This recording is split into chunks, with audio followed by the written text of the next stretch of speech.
ప్రాణము పోసిన శంకరుడాడే సోట కట్టిన పుణ్యం కట్టెల పానుకు సిద్ధం చేసే ఆటేరా తల్లి బిడ్డకు మధ్యన కట్టిన కోట పుట్టెడు నిప్పుల పట్టము గట్టి బద్దలు కొట్టే మాటేరా కన్న పేగు సంబంధమే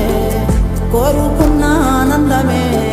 కొరితోటి తీర్చగా వచ్చే ఈ పాశం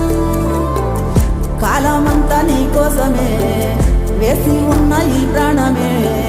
పొంది వీడి చేరాలంట కైలాసం గుప్పిన జీవం తప్పుకపో